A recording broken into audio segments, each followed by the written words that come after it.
अगर वो चौधरी देवीलाल के परिवार की पार्टी से चुनाव नहीं लड़ते तो विधायक नहीं बनते। और भूपेंद्र सिंह हुड्डा या विपक्ष के किसी नेता की तारीफ कर दे तो बीजेपी तो उस पर भी लगामें डाल देती है। बिल्कुल। पंडित राम कुमार गौतम 7 चुनाव तो पहले हार करके 2005 में उनकी जो है खाता खुला था। बिल्कुल सही कहा। और वो लगातार चुनाव हारते और रहे उस हैं। एक आदमी खड़ा होकर उनको ये बोला कि पंडित जी तेरे तो अच्छा, अगर तुम बन गया ना, नहीं बनया तो तू खाओगा गोली, और नहीं बनया तो मारा बरगियान खानी पड़ेगी। नहीं बन गया तो बोले हमारा बरगियान खानी पड़ेगी। और भूपेंद्र सिंह हुड्डा या विपक्ष के किसी नेता की तारीफ कर दे तो बीजेपी तो उस पर भी लगामें डाल देती है। बिल्कुल। राजनीति की दुनिया की बात करें तो साथियों, पिछले 2-3 दिन से दादा गौतम छाए हुए हैं मीडिया के अंदर। आप कोई भी सोशल मीडिया का प्लेटफॉर्म खोल लीजिए, वहां पर आपको कोई न कोई दादा गौतम से जुड़ा हुआ किस्सा सुनने को मिल जाएगा। आखिर क्या हो गया है? दादा कोई भूल तो नहीं कर रहे हैं?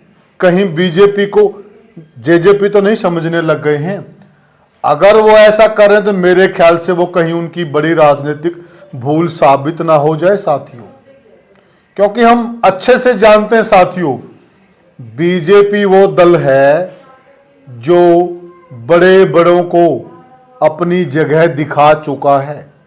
आप पीछे का वाकया देखेंगे, अनिल विज एक समय में बीजेपी को आंखें दिखाने लग गए थे।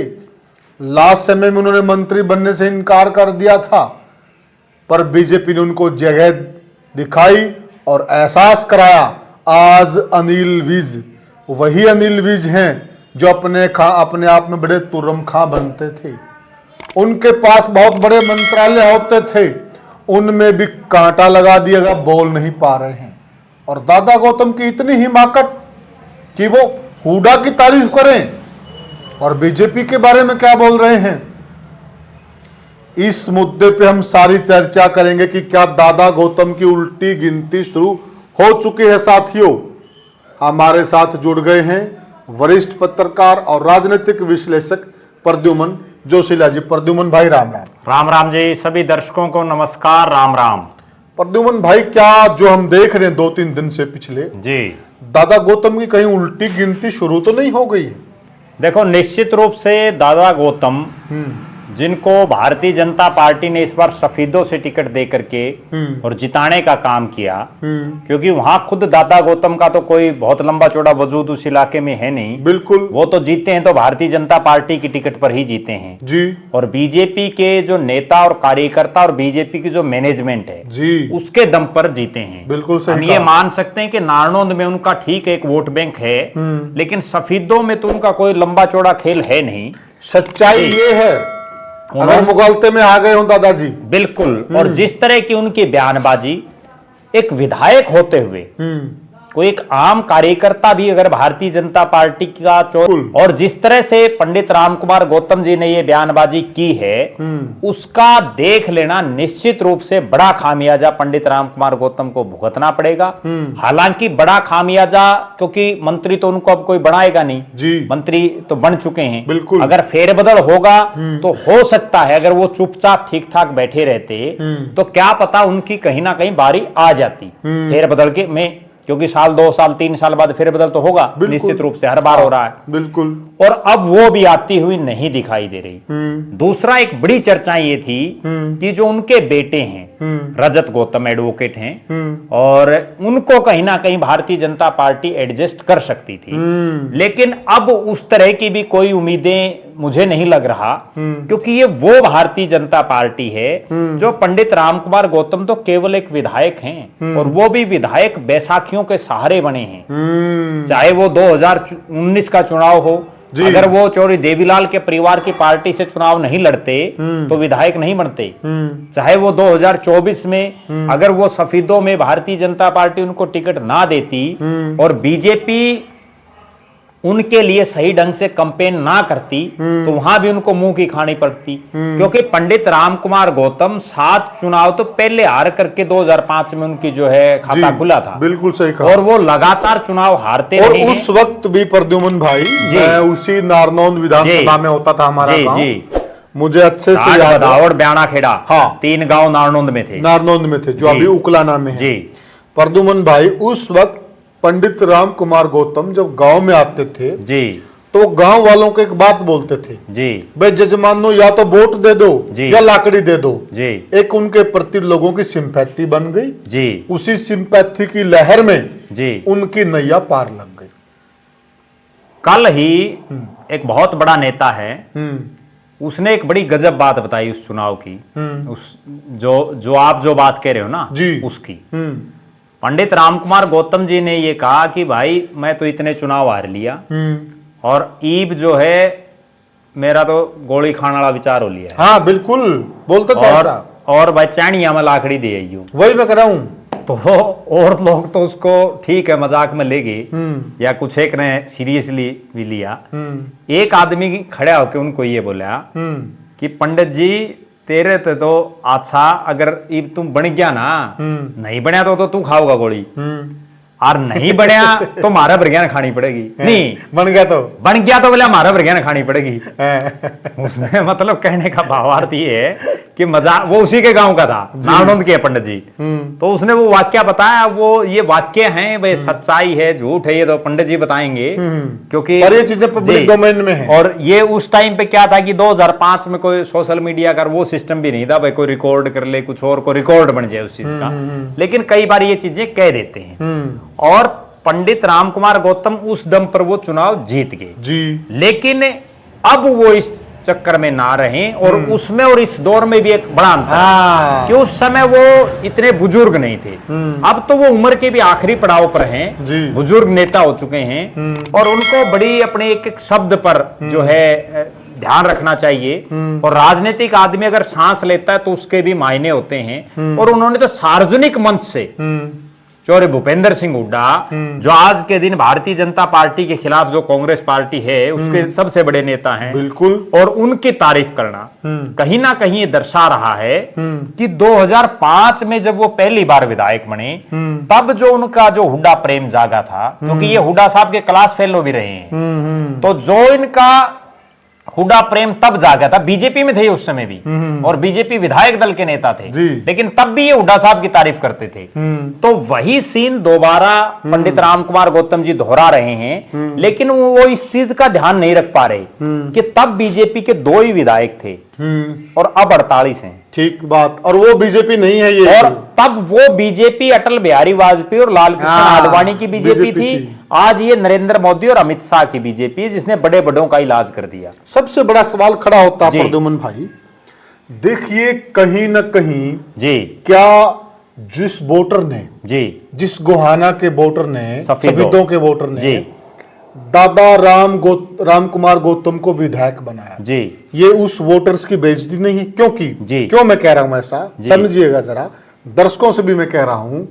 देखिए जिस हुड्डा की वो तारीफ कर रहे हैं जी, उस हुड्डा का सिपाही उनके खिलाफ वहां चुनाव लड़ रहा, बिल्कुल, और हुड्डा, हाँ जी, सुभाष गांगुली देशवाल, और उस वह हुड्डा का बिल्कुल खासम खास है, और हुड्डा साहब ने जोर भी बहुत लगाया जी। इनको वोट किसने दिया जी? जो बीजेपी माइंडेड लोग हैं, जो हुड्डा के खिलाफ थे, जो हुड्डा के खिलाफ थे, बिल्कुल हुड्डा के खिलाफ लोगों ने इनको वोट दिया है जी। और उनका वोट लेकर अभी ये उसी हुड्डा की तारीफ कर रहे हैं जी। जिस हुड्डा का सिपाही इनके खिलाफ था, उस वोटर की बेइज्जती नहीं किया। देखो निश्चित रूप से उन सम्मानित मतदाताओं की तौहीन है जी, और ना केवल गौतम साहब ने पहली बार की है, जब वो जेजेपी में बने थे तब भी उनको उन लोगों ने वोट दिया था जिन्होंने जिंदगी में कभी दादा गौतम को वोट नहीं दिया। दादा गौतम ने 10, 11, 12 चुनाव लड़े नारनौंद से, कट्टर विरोधी होते थे वो लोग जो उनकी शक्ल देखना तक भी पसंद नहीं करते थे, उन्होंने दादा गौतम को वोट दिए, उनकी सपोर्ट की, उनको जिताया, और उसके बाद हुआ क्या कि उनको मंत्री नहीं बना तो तुरंत फिर पलट गए। अब फिर वही हालात है, जिस सफेदों में दादा गौतम का कोई जनाधार नहीं, बिल्कुल, और वहां केवल वो चौरे भूपेंद्र सिंह हुड्डा के खिलाफ जो एक मुंह थी, उसके चलते वो चुनाव जीत गए। अब वो वापिस यही दादा राम कुमार गौतम को असली राजनेता तब माने जब वो चुनाव से पहले ये कहते कि भूपेंद्र सिंह हुड्डा मेरा मित्र है, और भूपेंद्र सिंह हुड्डा एक देशभक्त परिवार से है, उसके रगों में देशभक्ति का खून दौड़ रहा है, और भूपेंद्र सिंह हुड्डा जो है मेरा खासम खास है। ये बात उस समय कह देते और फिर देखते चुनाव परिणाम क्या है। अब इस्तीफा देके फिर लड़के दिखाए। और बात आपकी ठीक, इस्तीफा तो अगर देते तो पिछली बार ही दे देते। पिछली बार दुष्यंत ने बहुत तान मारा, दादा दे दे इस्तीफा, हाँ, लेकिन नहीं दिया। अगर तेरा दम घुट रहा तो इस्तीफा दे दे। बिल्कुल। और अब भी वही हालात है कि आप लोगों को मूर्ख क्यों बना रहे हैं। या तो आप ये समझ रहे हैं कि जनता ही मूर्ख है और आप उनको कुछ भी बोले जाओ। उसका भी एक बड़ा कारण मैं आपको बताता हूं। जब दादा गौतम ये बातें बोल रहे थे, लोग खिलखिला रहे थे। एक आदमी ने भी ये नहीं कहा, उनमें जो नारनौंद में जहां उन्होंने बोली है, उनमें से भी बहुत से लोग ऐसे मिलेंगे जो हुड्डा साहब के खिलाफत में, भारतीय जनता पार्टी के पक्ष में, सफेदों में जाकर के गौतम साहब के वोट मांगने गए। और वो लोग खिलखिला रहे हैं, वो ये नहीं कह रहे तू क्या बोल रहे हैं पंडित जी। प्रद्युमन भाई, कहीं न कहीं उस वोटर की भावनाओं से खिलवाड़ नहीं है क्या? देखो, निश्चित रूप से खिलवाड़ है और भारतीय जनता पार्टी के शीर्ष नेतृत्व को तुरंत प्रभाव से इस चीज पर संज्ञान लेना चाहिए। वरना मैं बड़ी एक गंभीर बात बीजेपी के नेतृत्व को बता देता हूं। पंडित राम कुमार गौतम तो पहले भी भाजपाई थे, ठीक है, बीच में वो कांग्रेस में चले गए, कभी निर्दलीय लड़ लिया, कभी फिर देवीलाल जी के परिवार की पार्टी में चले गए। लेकिन आपके जो 48 जीते हैं उनमें से बहुत से ऐसे हैं जो बीजेपी में नहीं रहे। अगर ये दादा राम कुमार गौतम अब शुरू हो गए, इसके बाद कोई इनको और भी शुरू हो जाएगा। अगर इन्होंने और ये सरकार संभलनी मुश्किल हो जाएगी, क्योंकि पहली कहां से गड़बड़ हुई। जब पंडित राम कुमार गौतम पहली बार बोले तो दुष्यंत चौटाला कोई बोल्ड फैसला नहीं ले पाए, और वो इसलिए नहीं ले पाए, उनकी मजबूरी क्या थी कि अगर वो कुछ भी लेते तो गौतम साहब भी भाग जाते और वो एक आधा नोर बजा लेते पार्टी में से, और सरकार में से उनका सिस्टम खराब हो जाता। अब बीजेपी उस हालात में नहीं है। अब बीजेपी अगर अभी इनको रोक देगी तो फायदे में रहेगी, अगर नहीं रोका तो इनकी देखा देखी इक्का दुक्का विधायक और बोलना शुरू कर देंगे। गलत परिपाटी की शुरुआत तो 3 ही विधायकों की बात है। अगर 3 विधायक कहीं कोई उड़न परन हो गए तो उसके बाद हालात और परिस्थितियां जो 48 से 45 पर आ जाएगी बहुमत। अब पंडित राम कुमार गौतम जिस लहजे में बोल रहे हैं, उस दिन मैं एक और बड़ी गजब बात बताऊं। इस वाक्य से पहले भी पंडित राम कुमार गौतम बहुत से इस तरह के बयान दे चुके हैं पहले भी। ठीक है कि वो तब बीजेपी में नहीं थे, जेजेपी में होते हुए भी उन्होंने हुड्डा साहब की प्रशंसा की है, वो प्रशंसा कर भी देते हैं, और जिसका विरोध करते हैं उनका विरोध भी करते हैं। बेबाक नेता हैं, लेकिन ये बेबाकी एक अनुशासन प्रिय पार्टी में नहीं चलेगी। यहाँ तो चौधरी बीरेंद्र सिंह कह के छिक लिए कि दुष्यंत चौटाला से समझौता तोड़ दो, नुकसान हो रहा है। और बीरेंद्र सिंह तो पंडित राम कुमार गौतम से बड़े सीनियर नेता, बहुत बड़े नेता, बड़ा कद है उनका, और उनकी नहीं माननी भारतीय जनता पार्टी, और जो कि तोड़ा भी समझौता। बाद में जब वो भाग लिए फिर तोड़े जाओ, बाद में क्या है। लेकिन जी तोड़ना था, पहले तोड़ देते, परंतु वो किसी को वेटेज नहीं देते अपने वो पार्टी अपने हिसाब से चलती। अगर वो तोड़ देते पहले तो चौधरी बीरेंद्र सिंह का परिवार आज जो दर दर की ठोकरें खा रहा नहीं खाता, हाँ, ना ही उनको हार नसीब होती। लेकिन हालात और परिस्थितियां ये है कि अब पंडित राम कुमार गौतम को ये सोचना और समझना होगा कि ये अनुशासन प्रिय पार्टी है। लेकिन पंडित राम कुमार गौतम पहले भी इस तरह के काम कर चुके हैं। कल मुझे जो है इस तरह की बयानबाजी पर, कल की ही बात मैं आपको बताऊं, और एक बड़ा रोचक किस्सा है जिसको जब पंडित जी सुनेंगे तो वो भी हंसेंगे और लोग भी ये सोचेंगे कि भाई पंडित जी तो बड़ा कमाल का है। तब ये विधायक नहीं बने थे, पहली बार भी नहीं बने थे, उससे पहले की है। कल कोई इनका एक निजी आदमी था नजदीकी, उसने मुझे बताया। अब सच और झूठ क्या है वो तो पंडित जी बताएंगे, इसकी पुष्टि भी हम नहीं करते, कई बार ये बातें ऐसी। बिल्कुल, लेकिन जिसने बताया वो एक जो है बड़ा जिम्मेवार आदमी है। उसने ये बताया कि पंडित जी के कोई खासम खास आदमी थे, आज से 30 साल पहले की बात उन्होंने बताई, कि उनको कहीं किसी डिपार्टमेंट में सस्पेंड कर दिया। तो सस्पेंड कर दिया तो वो पंडित जी को लेके आ गए।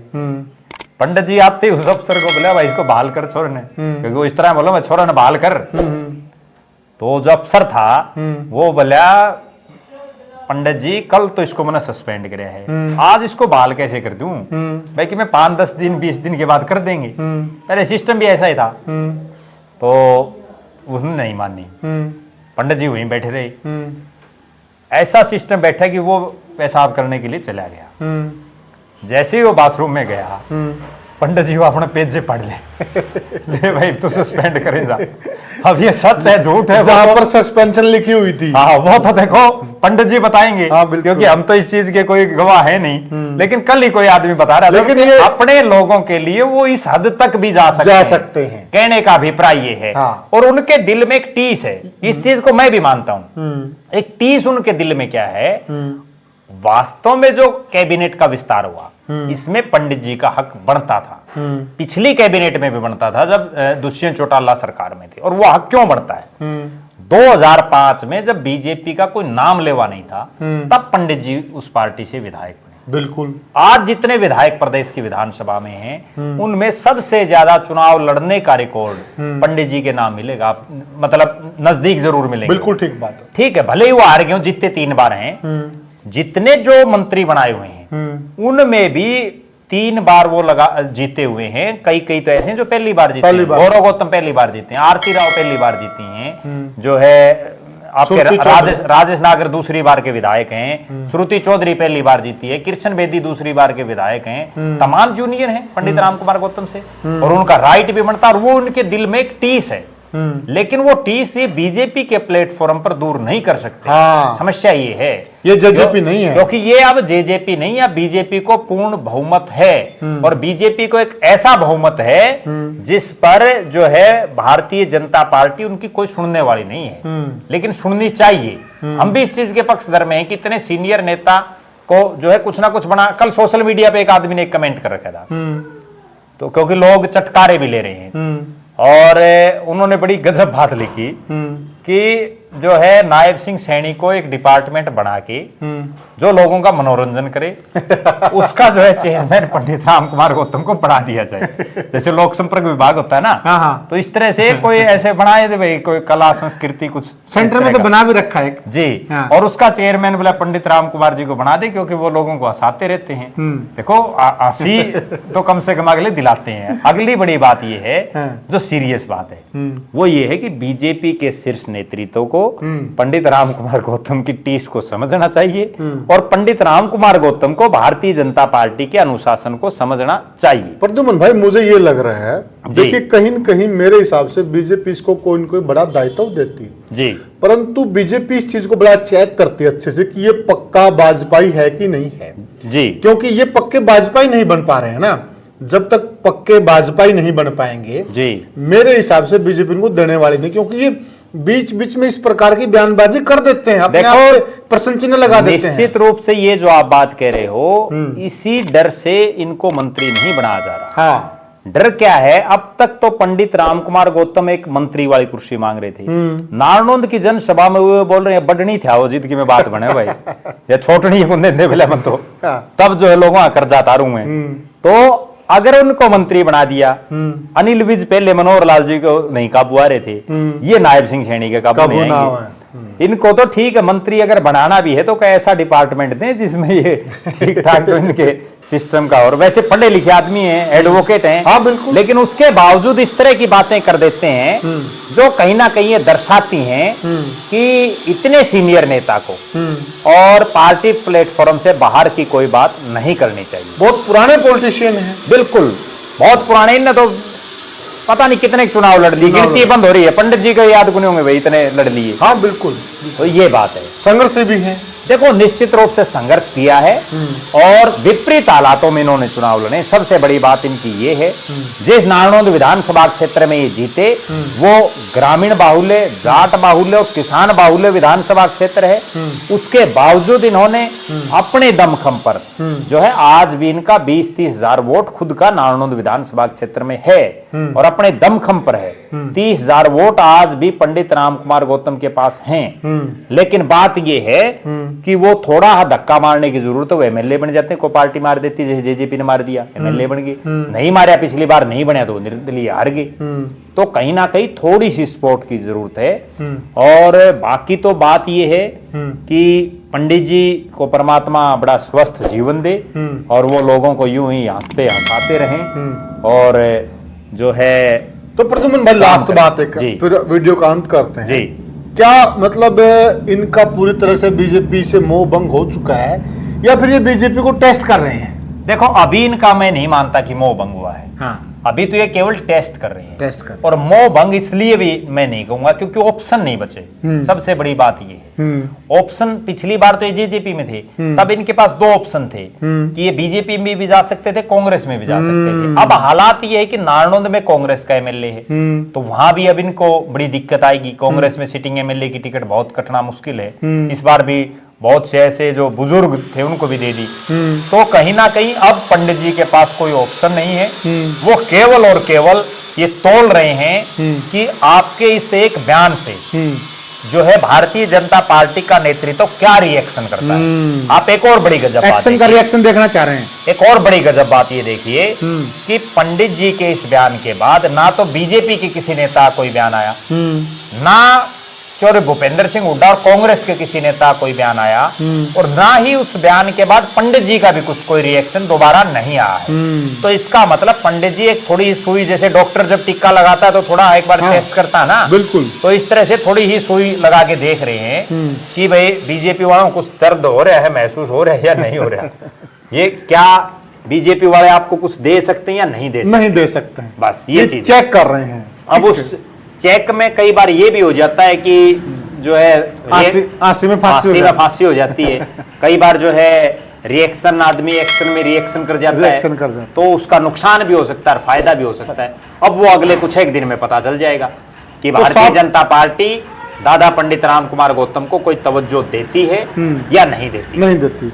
जी साथियों, हम चर्चा कर रहे हैं कि जो दादा राम कुमार गौतम है, वैसे वो हर फन मोला आदमी, इसमें कोई दो राय नहीं, परंतु बीजेपी एक अनुशासन प्रिय पार्टी है, इसमें अनुशासन चलता है।